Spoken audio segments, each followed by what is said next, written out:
I would like to welcome you to Greater Centennial, where our pastor is the Reverend Dr. Stephen W. Poe. This is a function of the Social Action Ministry here at Greater Centennial, and we are very, very, very grateful for your presence. I know it's cold outside this time of the year. In real estate, we say anytime somebody comes out of their home to buy or sell something, it's kind of serious about buying. Well, if you're willing to come out in this kind of weather, you're serious about wanting to come and share and communicate. So I say welcome. Martin Luther King Jr., civil rights leader, has words that pertain to this season. There comes a time when one must take a position that is neither safe nor politic nor popular, but he must take it because conscience tells him it is right. The ultimate measure of a man is not where he stands in moments of comfort and convenience, but where he stands at times of challenge and controversy. Injustice anywhere is a threat to justice everywhere. People fail to get along because they fear each other. They fear each other because they don't know each other. They don't know each other because they have not communicated with each other. We may have all come on different ships, but we're in the same boat now. And in the words of Jesus Christ and in the Bible, a new commandment I give you: love one another as I have loved you. So you must love one another. All the commandments: you shall not commit adultery, you shall not kill, you shall not steal, you shall not covet, and so on, are summed up in this single command: you must love your neighbor as yourself. Jesus said unto them, thou shalt love the Lord God with all thy heart, with all thy soul, with all thy mind. This is the first and great commandment. And the second is like unto it: thou shalt love thy neighbor as thyself. On these two commandments hang all the law and the prophets. Blessed are the peacemakers, for they shall be called the children of God. Blessed are they which do hunger and thirst after righteousness, for they shall be filled.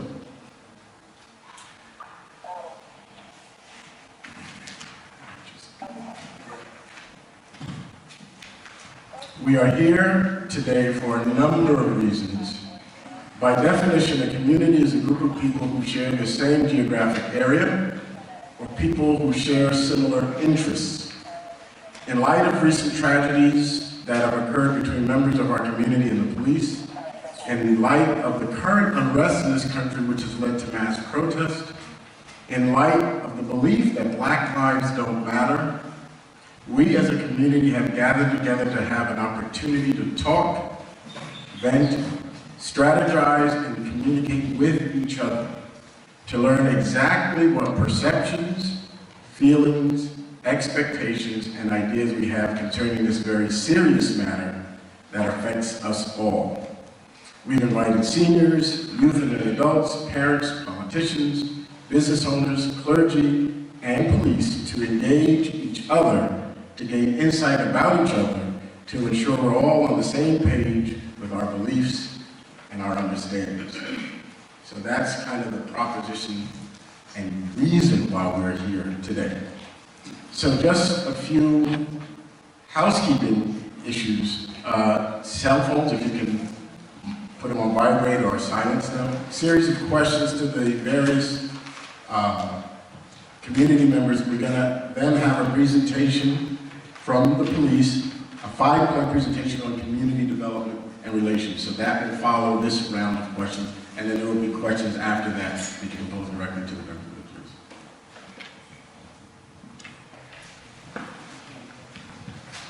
Good evening all. Good evening. This question is for the seniors, and we're asking that. Okay? This question is for the seniors, and the floor is open to any of our senior members who are here. They can address it as soon as I present it. Okay, to the seniors, we'd like to know Do you feel safe in your communities? And if not, what suggestions do you have to make your communities safer? Are there any senior members who in the audience would like to address that? If you raise your hand, we'll get the mic to you. Now, let me say, this is a town hall meeting. As much as I love to walk, I noticed that a lot of these street lamps are out. I made several complaints to PW to no avail. So that would be a suggestion to making if you provide the light for the street. A lot of people cannot rely on public transportation or afford taxi or do not drive to make it safer for us to walk at night. So I came here to retire from Brooklyn. And lo and behold, nothing ever happened to me in Brooklyn or any of my work to Manhattan or nothing. When I came here, I've been assaulted twice. But I talked to the police and I feel better. But I walk in no fear, I carry no weapons, and I just gonna carry on with God's help and God's blessing behind me. On He protects me, and I believe that, and I hope I don't get assaulted again. But I hope to be moving to a senior building with seniors my own age, and I think that'd be the best thing for me, instead of climbing up 2 flights of stairs with a walking device. So this is going to happen in the next couple of months. Thank you.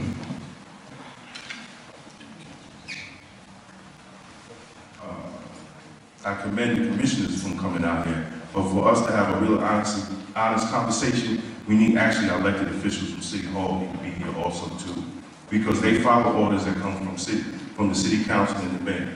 See, the question that this young man asked, they really can't answer it, but it should come from City Hall. We need to have our city council present, and we need to have our mayor present, because a lot of the questions that we're going to ask about community relations and police and community relations has to do with proper legislation that comes out of City Hall, has to do with the directives that come out of the mayor's office. So, you know, even though we congratulate these men for coming, but there's going to be some questions that they really can't answer because it has to come from the elected officials themselves on what they're doing with policies and procedures and directives coming straight from City Hall and how the police and the community will have relations. Thank you. And I want to say to the brother that raised the question. Let me say this to you. Your local officials are not the only elected officials that are responsible for communities. Each of our offices, whether it's at the federal or state level, also have constituent services in our offices. And some of the things that you raise are a level almost above city government. Several years ago, we had a clinic in relationship with, the city had a clinic for veterans in relationship to Mount Vernon Hospital. But unfortunately, that was lost. And part of what it was governed to do was to help to address those issues at more than one level. I don't disagree, however, that city government should have been here, should be here. But I think that sometimes we miss the mark when we think that that's the only level of government that we have as a support network. I know that my office continually, my staff gets really upset because every time I go to a meeting like this, give out cards, we get a flood the next day of people coming into the office. But that's what our office is there to do. And many times the legislative initiatives that you want are a level above local government. Resources should be made available through your state and your federal government on behalf of veterans. But I know that we've been able to start some initiatives within some of the churches. I know the Grace Church, for instance, my own home church, has a veterans ministry. Many of the churches have similar ministries. They also have reentry ministries as a part of their church to help to deal with some of the issues that you're addressing. So it's not as though we don't have those services, it's just that we need to be coordinating those services better. The other thing that I would like to hope would happen, and part of the reason I came to this, and I have 4 other events to do tonight, but I thought it was important for me to come and spend as much time here as I can, is we've been trying to start something called a precinct council, similar to what happens in all the other boroughs. And I think that from this, this is a perfect segue, because this is what the precinct councils do. And they meet monthly in order to have these kind of roundtable discussions and bring out not only local legislators, but particularly the police department and those members of the community who want to be and have a relationship with our police department to have an ongoing dialogue that will help to alleviate some of the issues that we're experiencing. So I would be more than willing to work with. I know that Ms. Gill, who has been the 47th precinct president, has been the person who several of the commissioners can attest has worked with our police departments in the past. And she's thinking of retiring as the 47th precinct council person, but I've said to her, before you retire, Malvern could use some of your guidance and some of your help, and perhaps in doing that. And being here tonight is like the sense that this community is ready, finally, to begin such a council, and I hope that we will do that. So if you have issues pertaining to veterans, call my office. And we will see what we can do in the interim until we figure out what's available at local government level. Thank you. Government's part of this district on the state level, and I'm here to listen to your concerns on the state level and try and help work with City Hall and with Hassel Thompson's office to, get some community policing action. Thank you. All right, the next round of questions are going to be directed to our youth and young adult population. And we'd like to When I'm going to mention the veterans, there is actually a program through the Westchester Community Opportunities Program that addresses reducing homelessness with veterans. I work for victim assistance services in the Malvern Police Station, so there are resources. I just don't know how to really channel, but I'm more than happy to share the information if you would like it. And I'm a member of the active, social active committee of Centennial Church. Before I ask my question, I just want to say, Brother Jeff, your question is very appropriate. And I want this group of people to know that everyone in this community was invited. And I'm really sorry to see no one from the council being here to represent the council. You know, if we keep silent about what's happening in our community, we are just as bad as the people who are doing it to us. That's right. I was watching the deliberation with Ms. Lynch for Attorney General. And from the top to the bottom was there recommending her. Local people were speaking on behalf of her. And it's interesting to watch, and I think it will be repeated. So I'm asking you to engage yourself, to look at these things. It looks boring and it's long, but you learn a lot of stuff from it. I know Senator Thompson works very hard, and right now Albany is busy, and she covers the state and part of the Bronx. This is something local in Mount Vernon, and we have members of our church that is in other areas. So it's not just Mount Vernon, but for our city council not to have one representative here. Yeah, okay. I'm going to finish. They just walk out. Please don't interrupt me, sir. Please don't.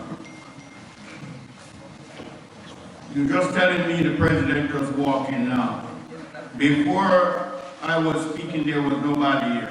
So I'm saying what I have to say. And this is an open forum for you to speak and express yourself. Because I'm one that goes to every forum and every meeting. And as the senator said, there's a monthly meeting with the city council. And I've been there. The last meeting I went talking about the quality of life. The police was called. The police was called on us who was speaking on the quality of life. There was no gesture of a finger. There was no baseball bat. There was no individual thing. So this is where you can speak, where you are not going to be intimidated. You should not be intimidated. And we should not just accept people coming around when it's election time to get elected and get petitions signed. I'm a district leader consecutively for years, and I've been doing it locally. If you don't select the right people in the council, the judicial system to represent you, you'll get the kind of grand jury that you got on what is happening all over the country to minority people. Young people, I'm the one to ask the question to you. And please, speak up, because most of the time, people assess you and you don't have the opportunity to speak for yourself. Now, remember this. Be respectful in what you have to say, whether it's negative or positive. Because the police is not our enemy. Police are mothers, they have fathers, they have wives, they have brothers, they have sisters, and they have children. And they need to go home to their family safely as well. So, we want you to ask any question or any comment that you have had with relationship with the police, whether negative or positive. And the floor is now open to the young adults.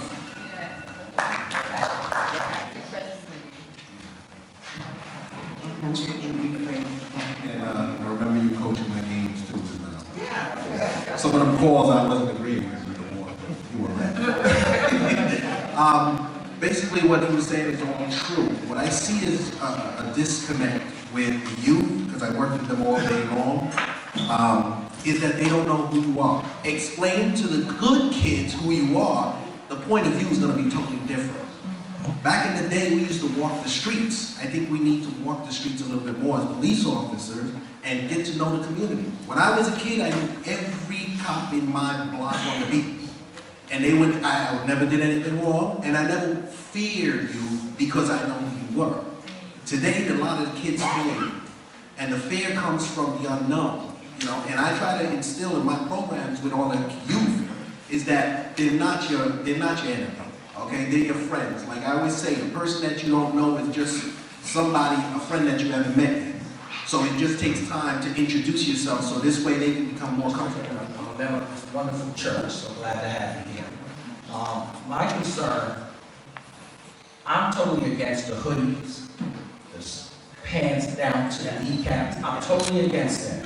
But it does not give anyone the right to harass our children because of the way they're dressed. And that's what I'm getting from our children. I speak to them every day. Mr. Hardy, I have the right to wear a hood. Absolutely, you do have a right. It's not to me, I don't like it, but you do have the right. And they feel because they're wearing their hoodies, they're wearing their pants down to their behinds, that they're being harassed. And sometimes I believe that. I believe that they're stereotyped. And we have to stop that. And I need your guys, the police officers, to speak to our children. Let them know, listen, you don't have to wear that hoodie. We need to see who you are. We need to know who you are. We want to see your wonderful face. It's okay. You know, pull those pants up. You look wonderful with those pants up. Not pull them up. Take that hood off. That's not how we speak to our children. And we have to stop it because to get respect, we have to give respect. Thank you very much.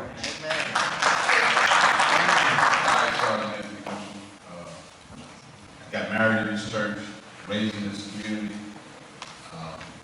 worked in the Mount Vernon Police Department as a SRO, quality of life officer, youth, gangs, narcotics, homicide, security detail for Ernie Davis, Clinton Young. So I pretty much done a lot of things. I'm a member of Omega Psi Phi fraternity, I'm a member of the Masons. And with that being said, one of my biggest frustrations in light of everything that's going on in our community, and I mean the national community, in terms of police brutality, I've yet to hear anybody come out and get in front of this and say, we're not tolerating police brutality, nor are we not tolerating crime. My biggest problem is dialogue, and we don't have it. In my years of working on this police force, and you can check the records, and there's officials here, I didn't have one single civilian complaint. And I made arrests. I worked with some of the most dangerous people and some of the most nicest people. But it was all in dialogue. It's called verbal judo. I used the continuum use of force, where you start out talking and you step it up each and every time. Part of my problem, and I've had my issues with the Mount Vernon Police Department, and they know I have. But I'm not here for that. I'm here to try and develop a relationship where they need to start being more. You talk about how we talk to our kids about how they need to talk to the police. It needs to go both ways. So as a police officer, and this is what bothers me even more, is that while I see police union dialogue with the mayor and dialogue with the governor, the one thing that I think black officers have a unique perspective is that they're black and they're officers. And why wouldn't you sit them down at the table and get their perspective on some of these issues concerning the community? That's right. Here in Mount Vernon, where the community is probably about 69% African American. The police department is 61% white. All right. Now I've heard the excuses. I'm a police officer here, so as far as excuses, it's easy to say, well, we try to hire blacks, but when you try, you have two subjects, one that's black, one that's white. Both of them have speeding tickets, and the way that you word it, and you turn around and say, well, this guy has a propensity to break the law, and this guy had just made a few mistakes. And that's how it happens. So if we're going to be transparent, and Corey, you told, if we're going to be transparent, we're going to be real. Let's talk about the issues that we have a problem with, and let's get over that part. We constantly want to sit here and praise, and there are a lot of girls. I'm going to tell you right now, there's plenty of girls. Dave Carter, Johnson, Rucci, even Goldman over here. I mean, there are a lot of good officers here, But the fact of the matter is, there are bad officers that seem to overrule the big good officers, and the department does nothing. I remember an officer spitting on a 14-year-old kid. That was in my law enforcement class. I taught law enforcement to the kids in alternative high school for 3 years. And those kids had been arrested prior, and for 83% of them stayed out of trouble. So I'm always an advocate for teaching law to children, because they have the sense to make the right decision if they have the information. See, I'm all about education, but I'm about keeping it real too. And you got bad cops, and sometimes the departments don't do what they're supposed to do. It's called accountability. And that's where we're failing at. Transparency. I remember when Detective Ridley was killed, one of the things that is in our policies and procedures is that when an officer's gun goes off, no matter where it's at, we're to work with the investigating agency. Well, our department didn't send anybody when he was killed. I know because I was in the homicide unit. And I was totally disappointed. And it was in our policies and procedures, and the chief at that time didn't allow it to happen. Nobody said anything. Part of my problem is that nobody says nothing. And one of the things is that when good men don't say that you're just as bad. That's right. And I'm talking about the politicians, I'm talking about the administration. When you got a bad cop that costs you $1 million, I think you all can figure it out. Lock them up. You understand what I'm saying? Yeah. I just have a problem, but when it comes to other people, and normally people of color, you know, when there was a transference of power in the police department, I know 7 good officers that were automatically just displaced. I remember that. And I was hurt on my job. They were just displaced. And the rumor was they were involved with gangs. And I took offense to that. Because I've worked my whole life, I've lived in this community, I've worked my whole life in this community.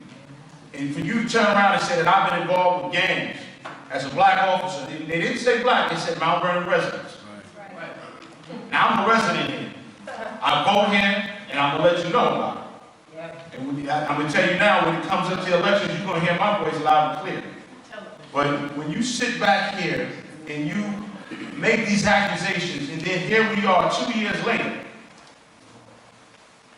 almost 3 years now, and I haven't seen one officer that's from the city of Mount Vernon federally arrested or anything. I have a problem with that. I'm very upset with that. Because a lot of these officers are close friends of mine that were accused of that. That the point finger was pointed at them. To the point even where an investigation was began on me. So I have a problem with the transparency because you pick and choose who you want to look at. And I have to put it out there. Because other than that, I wouldn't be a man. I'm a man just like any other man, and I do not bow down to anybody. I keep it real.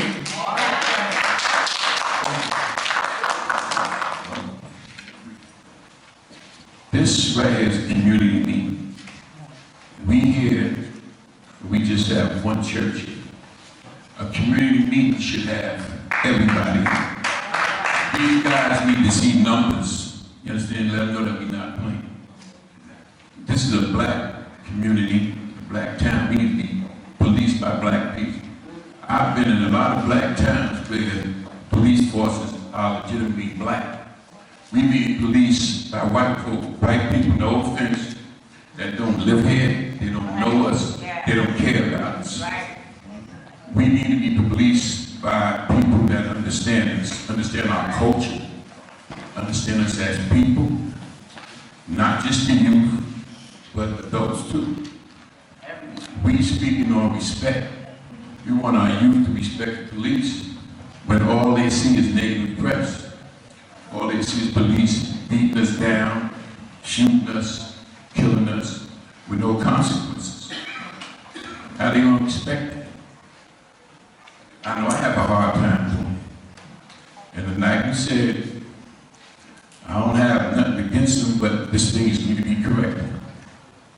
That's how I feel. Thank you. Department and the executive officers of the department. I want to first recognize City Council President Marcus Griffith, who came in, and Richard Thomas, our City Councilman, that came in before. And we haven't been introduced. This is Deputy Commissioner Richard Burke, Deputy Commissioner Gaylord Morrell, and Honorary Deputy Commissioner Reverend Dr. Sean Butler. Sorry about that. I've been hearing a lot, and it's kind of hard to keep it all together from all the different things that are going on here and the different things that are said. So some of the ones that come to mind that we're dealing with directly right now in the agency and the police department, I want to be able to be in front of that, specifically the hiring, because that's come up a couple of times. I think some of our brightest stars and our most success has come from our ability to hire from within this community. And we have a few of those officers sitting here, retired Sergeant Anthony Mitchell, Montika Jones, and myself. I'm from Mount Vernon my whole life. So Dave Clark, of course, sitting right next to me. So we have a lot of family and friends. The issue is civil service. And as every one of us know that's taken a police test, you have to take the test.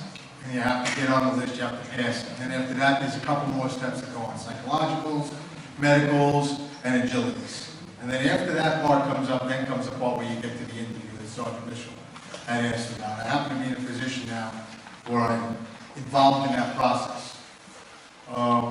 the challenges we're seeing here in Mount Vernon is getting our youth to apply to the police department, encouraging them, our high school grads, our college grads, to take the police exam, to take the test. That's a huge challenge for us, is getting them to take it. I would love to hire every single cop that goes through the academy as Mount Vernon residents. If we could do that, we could probably change a lot of the things that everybody here is talking about right now. What do you do to recruit? Recruiting is letting them know What do you do to recruit? Specifically, we have our officers that are involved directly with the community doing our recruiting. So, word of mouth. This is a very small community. A lot of you here know it. A lot of you have worked with the Dole Center and other things. Our youth are not really that interested in being police officers. I've heard the stories myself. Somebody had mentioned a few minutes ago about having the youth see the police, not just when they're getting locked up. We do have some of the programs where the youth come to police headquarters and they get chaperoned around. And sound like a recruiting program. Are you doing the recruiting from Mount Vernon? So that young what people I'm trying to do, rather than get into a back and forth, No, is just trying to explain some of the challenges that we see in our hiring process. Explain to you why you see some of the people that you do. They are good candidates. They're good citizens that we look to hire. It's that they took the effort, they took the test, and that's the list that they're on. Let me just say, there's a lot, there's recruiting programs. Mount Vernon has had successful recruiting programs when they've gone to the college. Elsewhere in the department, but he led for several years one of the best recruiting classes that we've had. And a lot of people from Mount Vernon, because there are a lot of kids, even from my law enforcement class, that ended up taking criminal justice as a major when they went off to college. So the opportunities are there. The fact of the matter is there's quite a few levels. And I'm glad that Captain Goldman is addressing it. Again, we need to find solutions, and the solution is we need to inform our young people about this career opportunity. A lot of people talk bad about college. And so therefore you don't think the kids are listening, but they are. So you need to go out and start talking about the opportunities being in law enforcement that are there. But again, a lot of that falls on the department and how they do their recruiting, and you're absolutely right. They need to be more vigorous, and they need to find people that'll go out to these colleges and find Mount Vernon. There's a lot of Mount Vernon residents that's taking criminal justice. Yeah, so the captain's starting to warm up the room, so I'm gonna help you. I live in Mount Vernon now, because we gotta go to town. So these are the questions that you should be asking, because the police say, hey, so now we're doing an analysis. Is the police department doing an analysis tonight? So these are questions you gotta ask. We need an analysis, a crime analysis, last year to this year, year to date, or you can do the year of last year, just give them the numbers. Have we had any cops arrested? What's the gang involvement? I know the captain ought to do an analysis, or one of the commissioners, somebody could do an analysis, so the residents will probably feel a little more comfortable. If you do an analysis, then you know what's going on in your community, right? So, how about the police department give an analysis, and then y'all can do your questions based on the analysis that they're giving.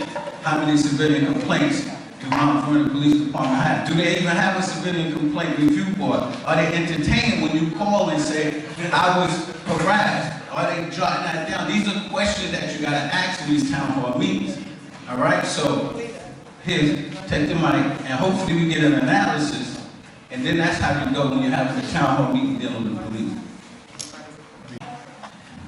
Pelham is nothing like Mount Vernon, but they still have the same police problems that we have here in Mount Vernon. I don't really talk a lot. I'll watch people. I went to school, so, I'm going to school. I'm going to return back to school for psychology, but one part about psychology is watching people. That's right. Mount Vernon has every facet of society represented here. I live not far from here. I live on the south side. I want to come back home, okay? I want to be able to see the hopeless possibilities of what things could be like here in Mount Vernon. But one thing that I see that they lack is love. I see on Fridays, whatever, every 2 weeks when Mount Vernon gets paid, all the police officers get their check, they go, get their check. It's about the money. You love money. Okay, the money's not there, what you got? Nothing. On September 9th of last year, I was stabbed, assaulted, while I was walking my dogs.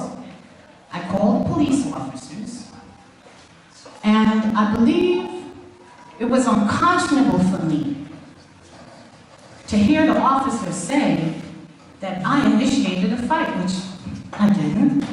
But there are no cameras, but what made it so sad for me is that the officers were the same hue as me.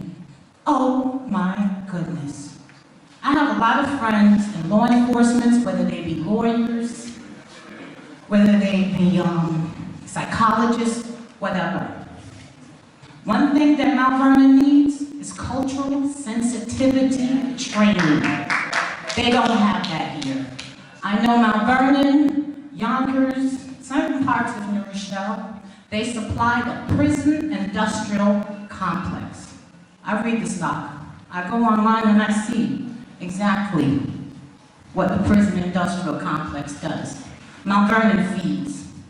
Up on that block right there, there's a lot of stuff that goes on up there. Okay? I see the cops constantly patrolling. Them little kids out there, they are so desensitized. Y'all have to think before you pull a gun, before you speak to anybody, because we're all mothers raising our children with the best way we know how. That's all I'm saying. I'm just saying. Just another voice in the wind. I'm just saying.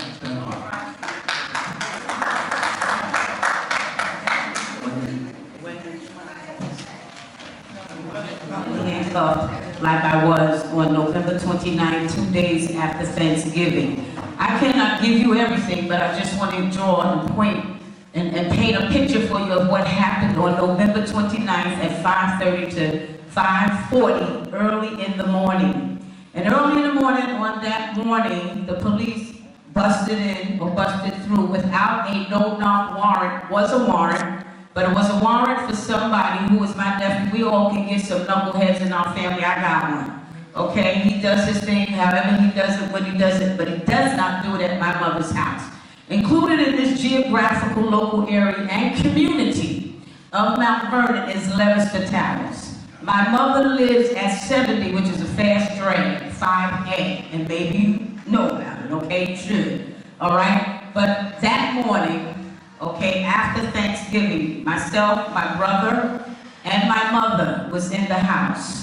At 5:30 in the morning, the police busted through my mother's door, okay, without a no-knock warrant. Didn't get a warrant until later on to know what was really happening. My mother just finished with heart surgery. Laying on the couch, I laid in her bed and my brother laid in my nephew's bed. All right? They came in the house, and I'm gonna try to make this quick, because this is a story to be told. And I gotta tell you that I've never seen corruption in the way that I've heard it until I really saw it that night, early into that morning. And so they busted in, okay? Police came in, I'm in one room, my brother's in another, my mother's watching TV, was on the couch. I heard my mother scream. That scared me half to death because I thought something was going on, all right? And so she screamed, and all I could hear, raise your hand, police! And I heard something like bullets because they sent in a smoke bomb that hit the floor. Smoked up my mother's floor. And yes, in 70, everybody's not a drug addict. There are some beautiful apartments. My mother has one, okay? And they threw in a smoke bomb, came in, and said police when they finally did identify themselves. Never have I ever been arrested. Never have I been in handcuffs. They told me to turn around and lay on the floor. I said, I'm not getting on the floor because I can't get down there. And so they said, well, okay, lay on the bed. And I laid on the bed, and then they told me to get up after they put the little plastic wraps around my arm, around my wrist, and told me to get up. I said, you get me up. You put me down here. I can't get up. Okay, and I got up after he helped me get up, and I think it was somebody that knew me because there were very nice after a while. But they took me up, and not to say that everybody, like the gentleman said, in the police station is a bad cop, because they're not. But bad cops make it bad sometimes for good cops, all right? And so, uniformed, maybe about 15 of them came in the house, left the house as soon as they came in the house. Maybe one stayed, two stayed, the black one stayed in the kitchen, while Sean Fagan, let me call his name tonight, he's not here, I was hoping he was, but Sean Fagan, Sergeant Sean Fagan, comes into my mother's house with his investigative team, as he would say it is. Okay, they come into my mother's house saying that they were there to arrest Jamel Middleton, who does not live with my mother. I thought that it was protocol to go to Leominster Towers to find out who lives in the house that you want to bust into before you start to think that you want to do that. And when they came in, he came in, brought the dog in, the whole 9 yards of it, trying to make it short, walked around like he was cheese, you know, walked around, there it is, and I'm gonna get to that part. But he walked around and he's talking all kind of crap while he got the black cop in my mother's refrigerator violating our privacy. Got the black cop in the refrigerator while he got the white team in the back room looking for drugs that was not in my mother's house.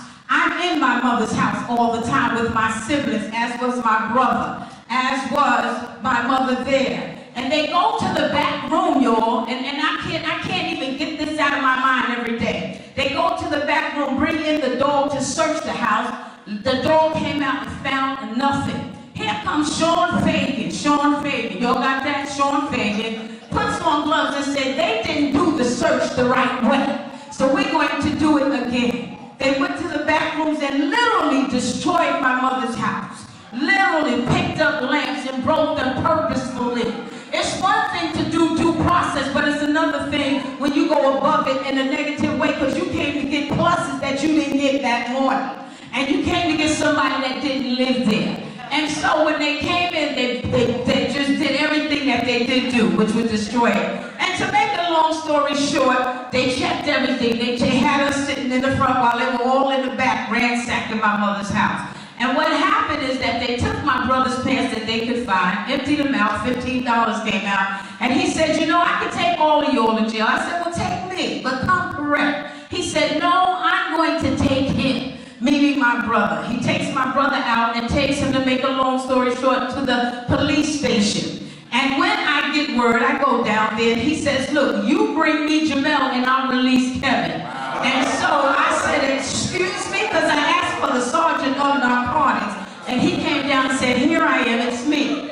And he said, you bring me Jamel and I'll release Kevin. I said, you got to release my brother because he did nothing. And he said, you bring me Jamel and I'll release Kevin. And I said to him, you get paid, you don't live here, and I know you don't live here because you're not one of us, you're not for us. And he said, you bring me Jamel and I'll release Kevin. But to make a long story short, I began to go to the police station to talk to my brother. I found it crazy that when I went there, they act like as clergy, I couldn't see him. Oh, Sarge, is that okay? Is that okay? I found that really puzzling to me. But to make a long story short, we bailed my brother out. When my brother got out, and I put in a complaint about 8 pages, I went to see Raina, etc. But when my brother got out, here's the piece that got me. And we're still going through to get him off, because what Sean Fagan did was call somebody before he started to search.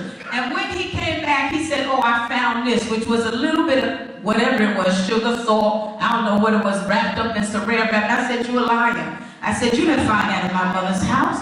He planted that in my mother's house in the drawer and said, oh, my brother was standing by it. But then what happens now is my brother goes to the police station, and I just can't tell it, I'm gonna sit down in a minute. But he goes to the police station, rather than letting my brother see the judge on Saturday morning when he should have saw the judge, he did not let that happen. But when I got my brother out, here's the piece too, my brother made a complaint.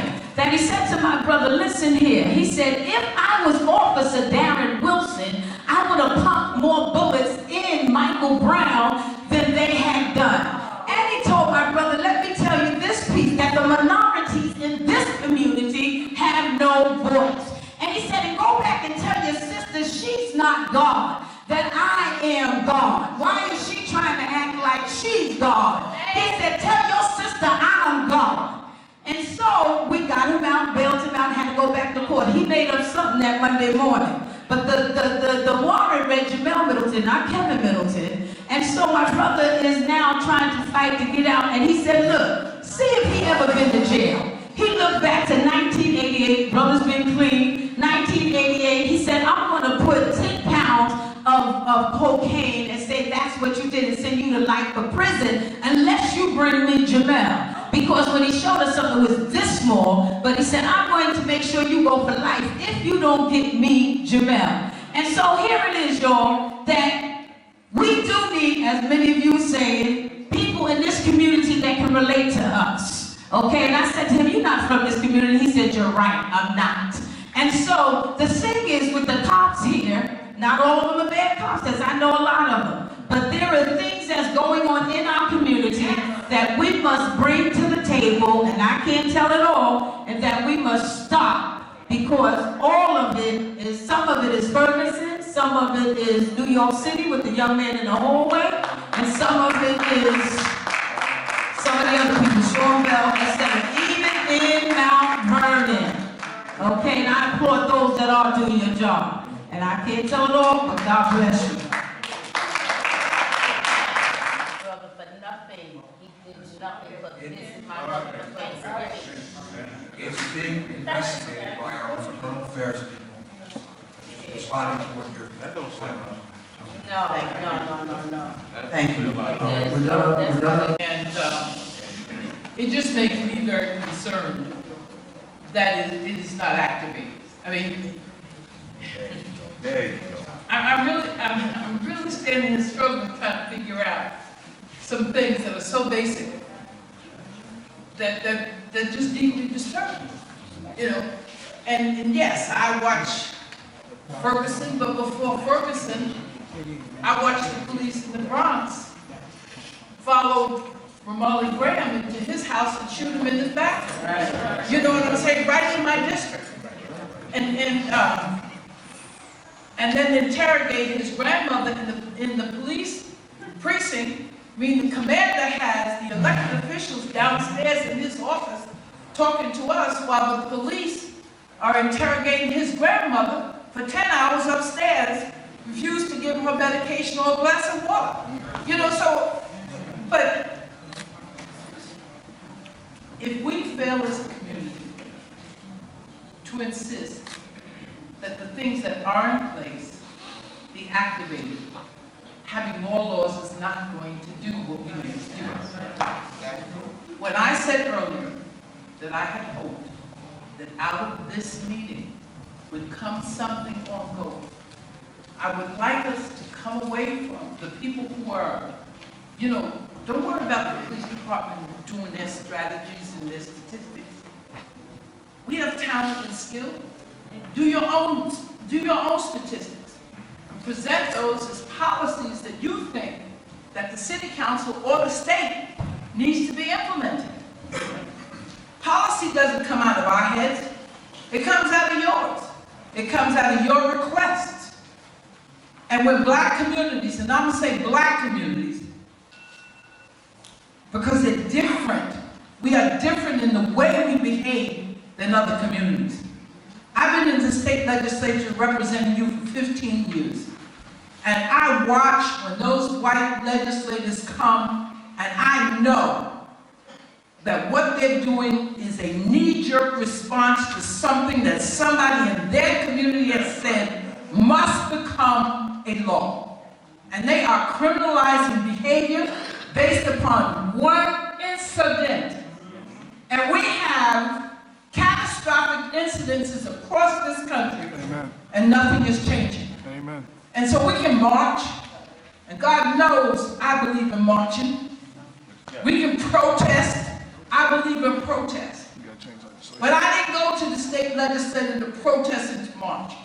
I went there in anticipation that we would change policies that would change the lives of the people that I represent. If you're not prepared or don't want to change your life, then don't have these meetings. Don't waste your time. Spend your time understanding that you have power. And no officer who believes that you as black people have power to make a statement like that in any community. That's right. There you go. But they dare to because you allow yourself to be powerless. You allow yourself to be powerless. Well, let's don't talk about voting now. Lord, don't talk about voting. No. I'd be all night on that one. No. That's not what I'm talking about. What I am talking about, you don't express your own self-interest. That's right. You don't vote your special interest. See, people talk about a special interest. The water that you drink, that's a special interest. The lives of your children, those are special interests. No, they're not special interests. See, when people come and they march in Albany, it's not about their special interest. It's only when we come that it's our special interest. But we're sitting here talking about the lives of our children. And if that's not an interest that all of us should take special attention to, then I don't know what is. And we have the capacity already on the books to do something about these complaints. And if you don't march on City Hall, and please, get past this crap that says because you got a black mayor that you can't march on City Hall. I've been living in Mount Vernon for 6 years.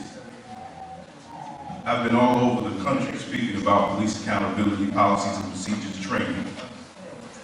I've been in front of the city council for the last 6 years, asking the city council to implement a civilian complaint review board. It's on the charters.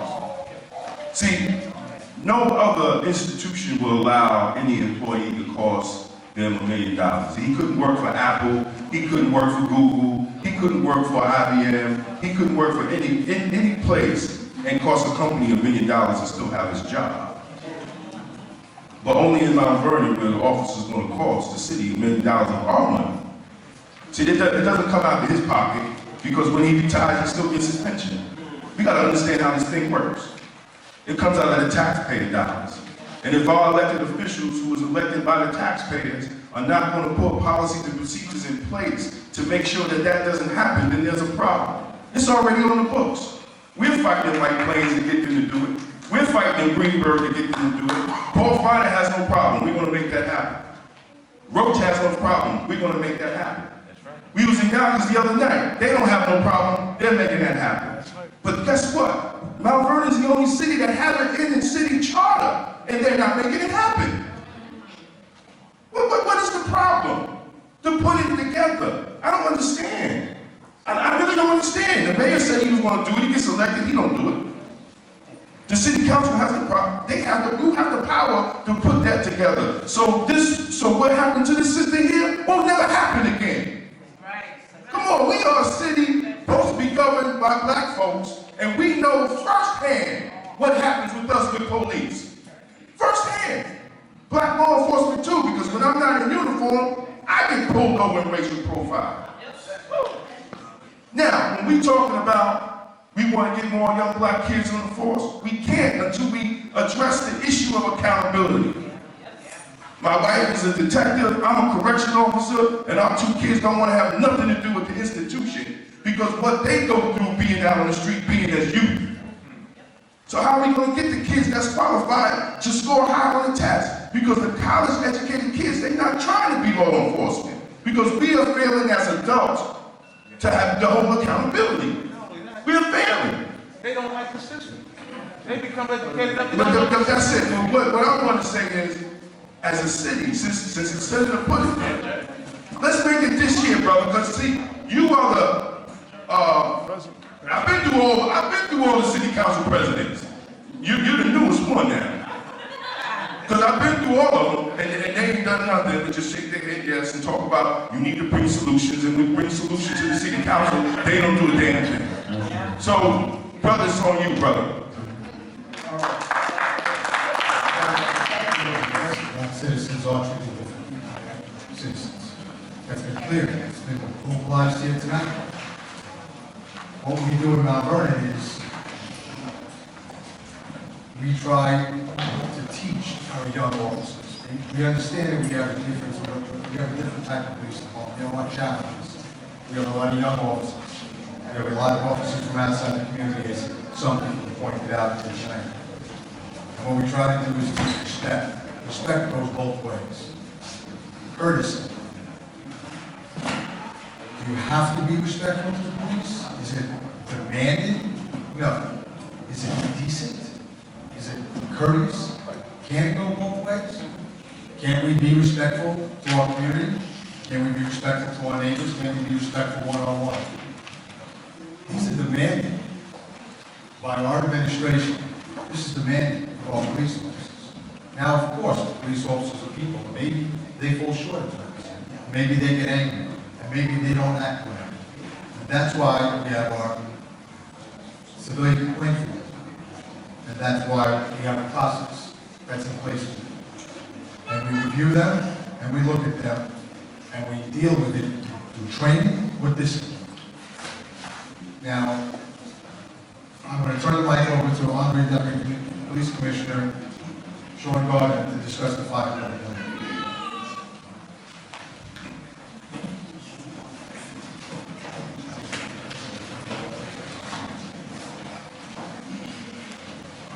First of all, let me say good evening, everybody.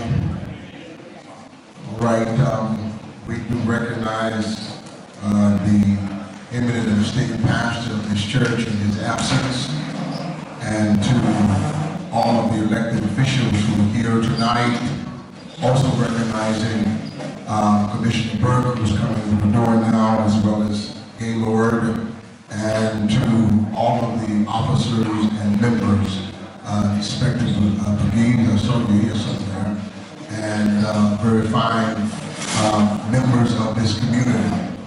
I want to take a few moments, first of all, to say that we've been given the honor and the opportunity of sharing community policing with you. I believe for the most part, as the Community Affairs Commissioner, that it is important that we take time out to deal with the more critical issues. Sometimes it's difficult, but at times we need to work through it, because at the end of the day, the police need the community just as much as the community needs the police. Does that make any sense? All right. And so just to open this up to you is to simply say, first of all, this whole concept of community policing, policing is established, first of all, to, number one, rebuilding relationships with one community at a time. There's a disconnect, there's a fracture, there's a brokenness between the relationship between the police and the community. And we must rebuild those relationships once again. All right? Now, in doing that, y'all those are talking, just a moment. Now, I listened to everybody as they spoke. So I demand the same respect that everybody else was given. Can I have that? Yes, sir. Yes, sir. Thank you so much. Now maybe we'll take up an offering.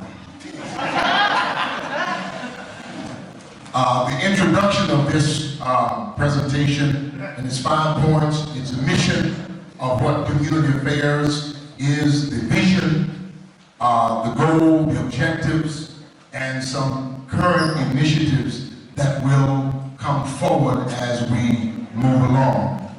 The mission, ladies and gentlemen, is to increase positive interaction between MVPD and the community by rebuilding and reclaiming trust within the residents, rebuilding and reclaiming.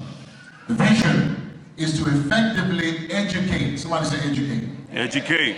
The public on how to interact with not only MVPD police officers, but police officers in surrounding areas or even across the country, and then how the police are to deal with the community.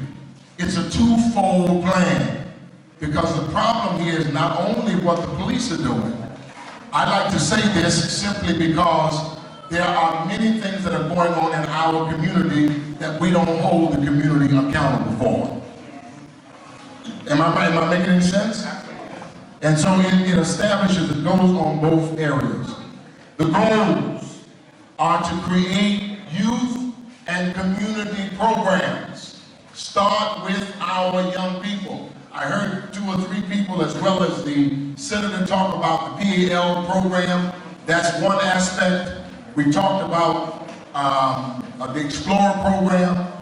We're working with the Citizens Police Academy so that many of you who are here can now develop relationships with the police.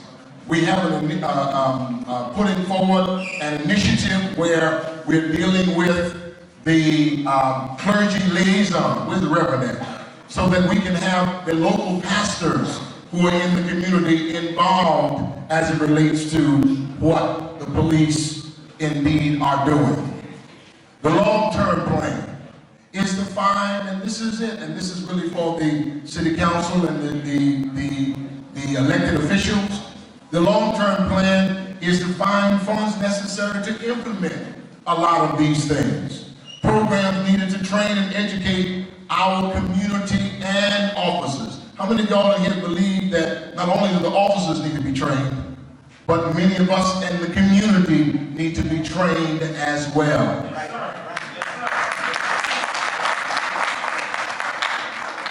Training is to be able to understand what one is doing on both sides and be able to respond in a manner that is appropriate.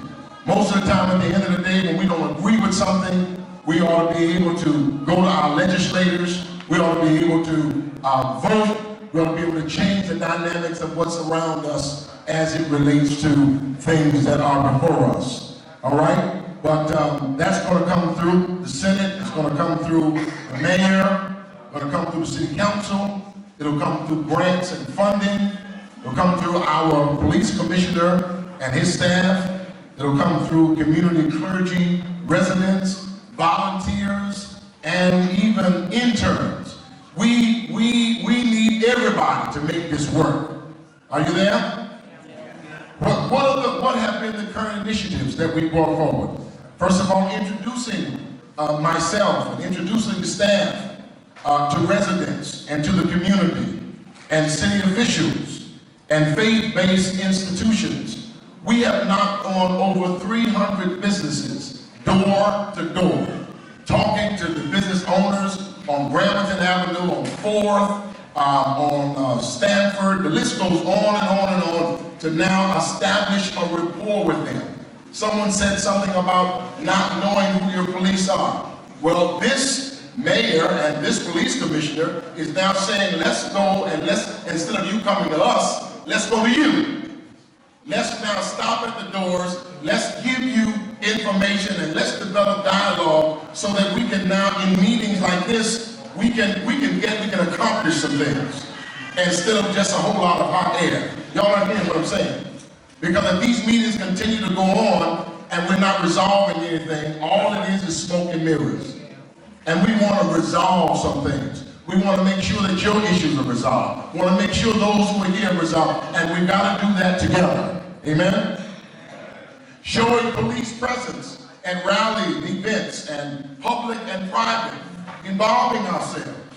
Fostering a positive interaction by speaking to the residents of Mount Vernon and other concerned citizens. Speaking, getting out of those cars, going into the communities, walking up, and as Officer or Detective Clark and a few others are doing, our CPU unit is involved in. Getting out there, showing people that policing is communicating and connecting with the community at large. Listening to their concerns, their complaints, and their comments. Allowing people to understand and to know that what you say means something. It's important when someone says something to you and you listen to them. It offends me when you try to brush me off. And so as police officers, or as the community affairs, that's what we're doing, all right? Now, there's what's called reclaiming our youth. How many of y'all know that's the biggest problem we're having now? Reclaiming our youth. We've got to reclaim, y'all, come on now, help me. Offer programs that will teach them and discipline them.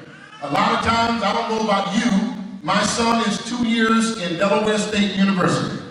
And when he comes home, I'm not concerned about him dealing with the police. I'm concerned about him dealing with people who are living in our own community. Now I say that simply because there are many shootings and many killings that are going on in our community. There's just one right here, 70. Nobody says nothing. Y'all ain't here. Why is it quiet now? But then when the police do something, we want to turn things upside down. And I'm not saying don't do that. But at the end of the day, I believe that we ought to raise the same type of hell when somebody kills somebody in our own community. So we ought to allow them to interact with each other, interact with the MVPD officers in a positive way, not just the negative stuff. The commissioner has allowed us to go into the schools. We've talked to quite a few of the principals, not only the principals, but we are now setting a stage where we're going into the auditoriums and dealing with the young people and really getting into dialogue with them so that they don't fear the police. Let me say this to y'all. My mother is 4'11". I fear my mother. That's right. Y'all ain't hearing what I'm saying. I fear my mother. And if I don't have the same fear for my mother, then how am I going to have any respect for the police? And a lot of our young people don't fear their parents. Why y'all getting quiet now? Come on, let's let the rubber meet the road now, come on. And so we ought to do that. Now, so we ought to re-examine and restructure. That's where you're going to come in at. That's where conduct surveys and feedback, having community meetings at schools, here's another problem, getting parents involved. How many parents are involved? There's so many principals and the teachers who have said that the parents are not involved. We've got to get the parents involved, all right? So that our children will have a positive interaction with the youth and with the police department. Summary, and let me close it out this way. Community policing must be implemented so that we are able to continuously engage and foster a positive interaction with communities and with MVPD officers. It is imperative to establish and maintain relationships that will allow residents to feel safe in their communities. Rebuild community relationships is necessary to partner with the officers so that they're able to effectively police in their communities. How many of y'all know the real policing doesn't come from the police? The real policing comes from the community. And if the community if the police wants to know anything, it's most of the time the community that's going to tell them. So if they don't have dialogue with each other, there are a lot of things that will not happen based upon the fact that there is a fracture between the two. Isolated and ransom incidents that occur should not be a reason for our children to disobey the laws and take the laws into our own hands. It should not be. Isolated incidents. There are many incidents that have been isolated, and believe you me, they should be dealt with, and they are being dealt with, but our children ought to be able to respect everybody, even though they don't agree with each other. Amen? In closing, finally, I'll say that this is a part of the 5-point plan that we have we talked to the commissioner about, we've talked with the mayor about, we've talked with the city council, we met with several other persons involved with it to help bring some of the youth programs back. Yes, there are problems not only with this police department, but there are problems with a lot of police departments across the country. The truth of the matter is there are problems with our communities too. And because there are problems on both sides, we have to come together like you're doing tonight, and you're sitting here, you're airing out your differences and your concerns, so that, as the senator said, we can leave here with something tonight to make things better. I know you love Mount Vernon because you're here tonight. You didn't love it, many people don't care. They don't really show the same love that you're showing here tonight, but you're showing it. And because you're showing it gets results. And results are what we need in order to make this thing happen. Is it going to happen overnight? No. Let me ask you again, is it going to happen overnight? No. It's going to take hard work, it's going to take dedication, it's going to take commitment, and it's going to take love. Because that's one thing that we've now moved away from in our communities. There's no more love in our communities. Wow.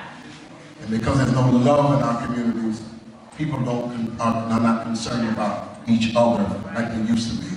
I'd rather kill you than to love you. And that's dangerous.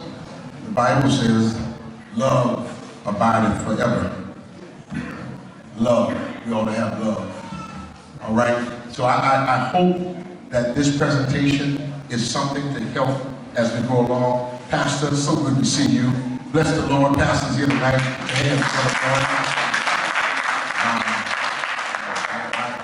I have not seen him since the Hood Church. Y'all don't know what the Hood Church is. Down in Harlem, and he came over to preach for us. And he went to California and came up here, and he's up here now making a whole lot of noise in the Lord. And so we thank you for allowing us to share tonight. And I'm hoping that some of this will help you as you move along the state to show that the police department is doing something. Yes. May not be what you think they're doing, but they're doing some things in order to help to change and to engage in what we're doing here in this community. Mount Vernon is a wonderful community, they're great people. And it seems as though when you're a great people, the enemy is always around trying to steal, kill, and destroy. But look at somebody and tell them, that ain't going to happen tonight. We're going to break that chain in the name of Jesus. Do what we've got to do. And John 9:4 says, and I'll take my seat. I must work the works of him that sent me while it is still day. For the night cometh when no man can work. Thank you.